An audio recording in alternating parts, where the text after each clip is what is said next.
we can't be divided, you know. We don't win when we stay divided amongst each other, when we're squabbling amongst each other. I know for me personally, it's been a journey, you know, to accept myself as Black American and to, you know, participate and see Black issues as my personal issues. Hey y'all, Fatima Idia here with Thriving with Sickle Cell. Welcome back to my channel. Please like, subscribe, and share if you find anything in this video that's useful or helpful, or if you know anyone who can use a pick-me-up. Today, I just want to give a really quick, short, simple, to the point public service announcement.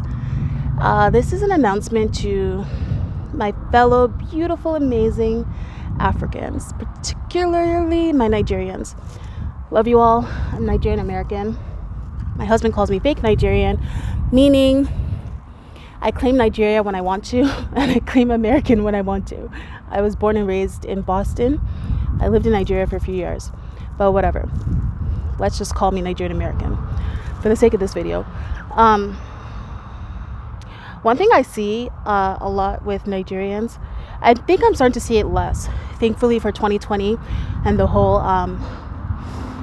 Black Lives Matter, racial justice movement. I think there's a lot more awareness around the concept that as Africans, as Nigerians in America, you are Black. You're a Black person. You are an African American Black person. Okay, fine, Nigerian American Black person.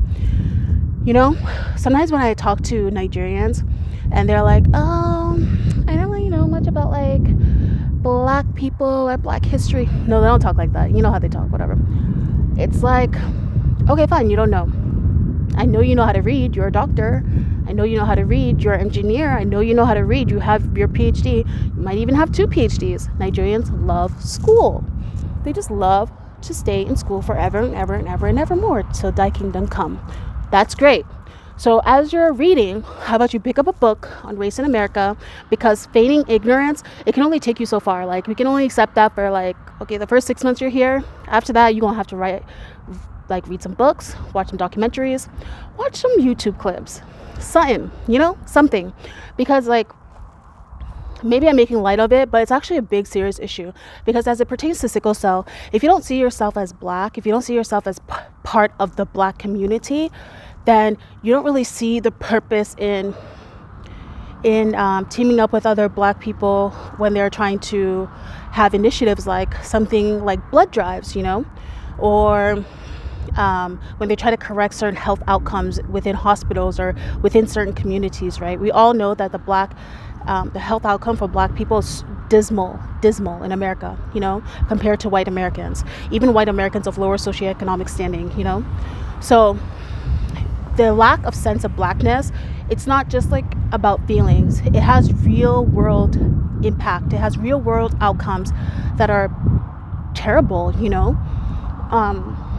And also, not claiming to be part of Black America, it provides a false sense of security. I promise you that if your son or daughter is stopped by the police in America, nobody cares that their grandfather is the chief of whatever tribe. Nobody cares. No one cares that you're from Inegu, that you're from Anambra. Nobody cares that your great-great-grandfather has like connections to the Oba Bini. We don't care. You know, they don't care. They see your child as a Black person. Yes, in your home you might eat African food. You might speak your Nigerian language. In my case, it was Edo, it was Bini, especially when they're angry with you. For some reason, Nigerians or parents are angry, there comes out all the languages, you know, all the, you know, the deep, rooted Konk Bini, you know, or the Konki Bor, Konk Yoruba, you know what I'm saying. Anyways, I'm not making light of this, but I want us to be real. I'm so thankful. I'm so proud to see that more Nigerians in my parents' generation, the generation before us, and even in our generation are starting to understand that we are part of Black America, right? yes, we have different cultural backgrounds, but when it comes to white people, we're black, okay? And that's not a bad thing. That's a great thing. Black is beautiful, black power, yay. Nothing to be ashamed of. And yes, hold on to whatever cultural background your family has. My children are learning their dad's language. They have to, But I'm saying all this to say that we can't be divided, We don't win when we stay divided amongst each other, when we're squabbling amongst each other. I know for me personally, it's been a journey, to accept myself as Black American and to, participate and see Black issues as my personal issues. Because growing up in the Northeast, when I first came back from Nigeria with the thick Nigerian accent, speaking I did come, I did go, I got made fun of a lot. People called me, especially by the Black people, the most African monkey scratcher. All these names really harassed me and picked on us. And I feel like that kind of made me angry and kind of made me feel a sense of, fine, you don't like me, I don't like you either. And that went all the way through college. And long story short, it was through being the president of ASO at my university that I started to see that, wow, we really have some deep-rooted issues amongst each other, because we couldn't even organize a simple event with the Black. It was difficult for us to organize a simple event with the Black Student Union. And it was really pathetic. We even had we had to come together. We tried to have a come to Jesus moment, but I don't know.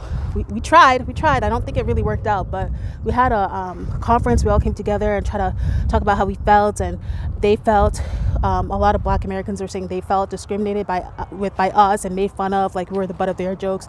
And we just said, we felt that they didn't want us to be part. They didn't want to claim Africa. We were the butt of their jokes. So I think there's a lot of misunderstanding and just meanness going on that was very, very, very unnecessary.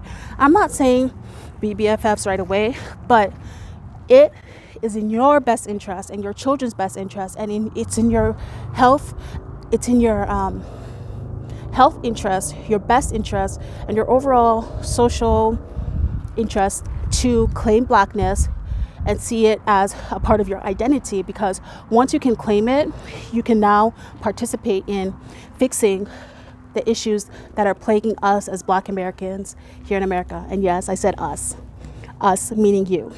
Yes, you're Nigerian who's watching this, shaking your head that you're not Black, but you're Black. Okay, if you can organize after this coronavirus stuff, it really behooves us to organize a blood drive, because we need blood for blood transfusions for people with sickle cell disease. Really heavily depend on blood transfusions when our hemoglobins go dangerously low during pregnancy, during operations, or during times of really bad pain crises. So if you can organize a blood drive in your Black church, your Black masjid, or wherever it is you and other Black people congregate, if you can organize a Black blood drive, that is a tangible way that you can help out your local sickle cell foundation, your local sickle cell clinic. So, and the reason why